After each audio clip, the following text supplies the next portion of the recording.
Good evening. It is day 8 of the International Great Black Read Aloud Day.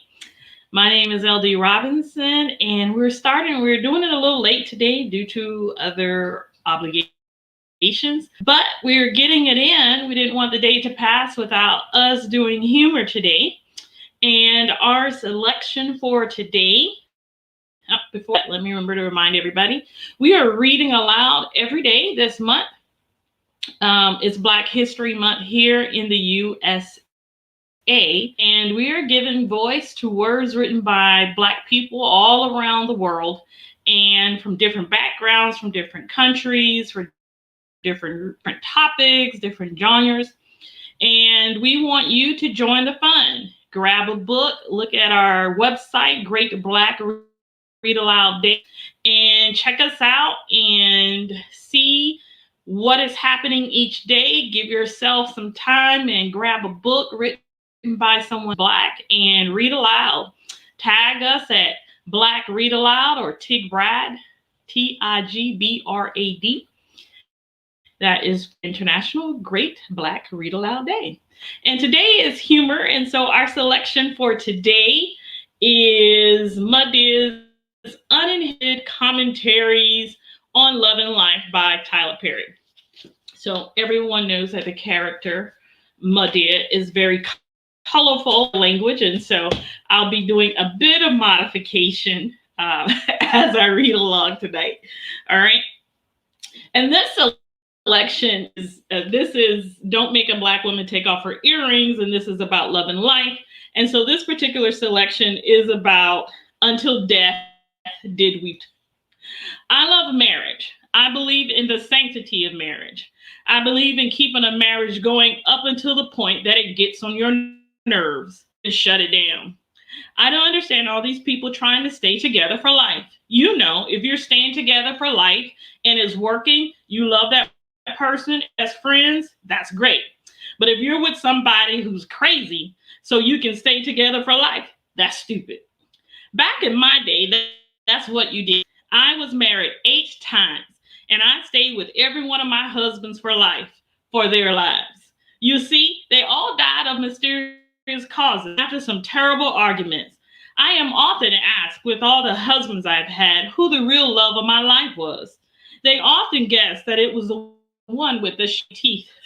But I think it was because the way I was raised, I never could really have love for one man. I always loved something of each one. When that thing wore out, like teeth or pretty hair or good skin, it was time for a change. I could never find one that had everything.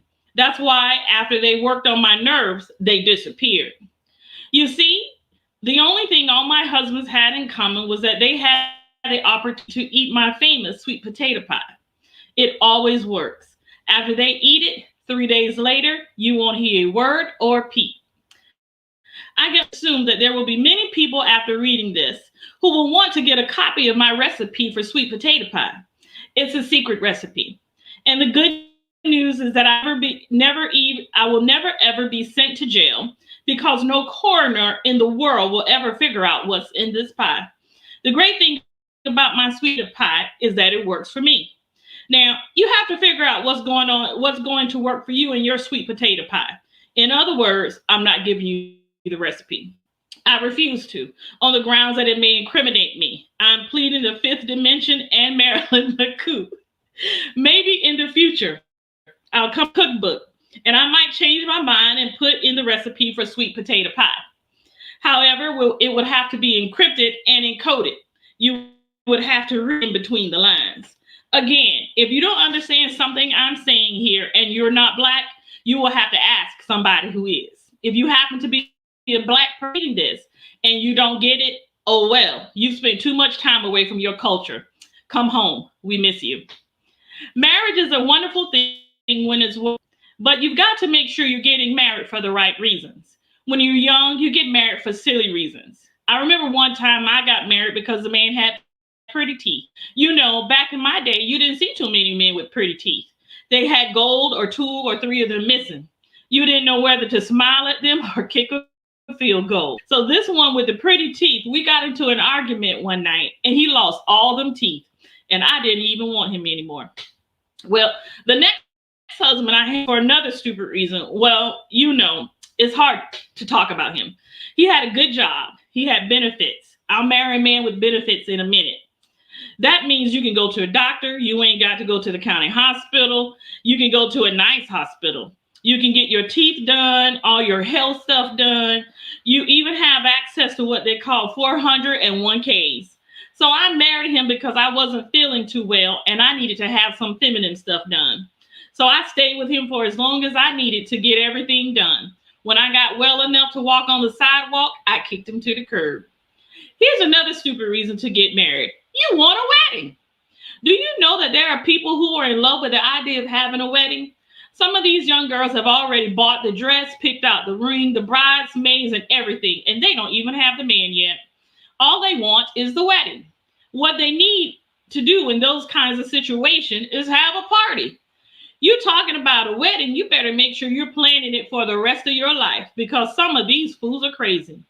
But if you find the right one and you all match tit for tat, and you can be around that person 24 hours a day, 7 days a week, and they don't get on your nerves, then you're ready for marriage. But you're going to need to be around more than a year. Excuse me. You need to see people in all kinds of seasons to make sure that the seasons they walk in agree with your seasons. Ain't nothing like seeing one person in summer and the other in winter, and they're trying to get along. Another reason not to get married right away, I don't believe in love at first sight. I believe in lust at first sight. So what you need to do is give yourself time. I have a 90-day rule. If you're still in love and enjoying being with a person in 90 days, then you need to date 6 more months. Give the person at least a year before you make the decision, and not a year if you're living in separate cities, but looking at each other every day. After you've done all of this, you've got your man, you're going to work, everything's wonderful and great. Then you need some tips on how to keep your marriage spicy. The best way to keep your marriage spicy is to cheat. I'm kidding. Don't go out there running around saying that Madea is saying to cheat. No, here's what you do. Cheat with your husband or your wife. If you're wondering how do you cheat with your house, a wig, a pair of high heels, a street corner can sure make a difference in your relationship. I'm telling you, when you're doing something that you ain't got no business doing, something that's taboo, it can make it feel like it's really better than it is. That selection is Until Death Did We Part. And that part was the first part of cheating on your spouse. And we're going to read glaucoma medicine. Excuse me. I've had glaucoma since I was 15. I know you may be thinking this was a little early, that it usually comes a little later on, but the doctor told me. My doctor was not only a regular doctor, but he was a futuristic doctor. He told me, if you take this in the future, you will have no glaucoma. And I could see clear. Don't follow my example. Live your own life. Mine works for me. You see, everybody's got to find what works for them. If I didn't have glaucoma, I wouldn't take the medicine. Do you understand what I'm trying to tell you? Because I have glaucoma, I have to roll it up. I have to take the medicine and it helps me see. Then it makes me hungry, which messes up my diet. So those are all around in circles. You have to make a choice. Either you'll be able to see or you're skinny. You have to roll the glaucoma medicine from the left to the right if it's your eye that has the glaucoma. If it's the right eye with the glaucoma, you got to roll from the right to the left. You have to sprinkle and lick and roll. Sprinkle, lick, and roll. I better stop here. I don't want no parental advisory on the cover of this book. Nobody should be following what I'm saying unless you got glaucoma the same way I got it. Got a special case of glaucoma that's very rare. It's only eligible for a few people to get this prescription, and I don't think it's you. Because you ain't me. Your doctor. My doctor stands on the corner of 29th and 3rd and passes out his prescriptions, and you have to buy a dime of it. I have read a full of passages from Madea's Uninhibited Commentaries on Love and Life. And I will tell you that if you want a chuckle, this is one that I keep by my bedside. You can a good chuckle if you want some humor. Lots of chuckles, but some good Madea wisdom in there as well. We want to remind you what we have going on all month. There's something for you to do, something for you to read. Tomorrow is day 9 of the International Great Black Read Aloud Day, and is Thriller Day. So find a book, a thriller written by someone who is Black, and us live and read or record it and post it. Do whatever it is that you can do and help us get the word out about all these wonderful books and pieces of literature written by Black people all around the world. We're reading every day this month, and we hope you'll join us. It is, follow us on social media at Black Read Aloud. We are on Twitter, Instagram, Facebook, and we have a YouTube channel where you can go and catch these readings. And our reading list is on our website at greatblackreadaloudday.org. So check it out and join the fun. It is the International Great Black Read Aloud Day all month long and beyond. So we hope you have a good evening, and we'll see you tomorrow for day 9. It's Thriller Day. Have a good evening. Bye-bye.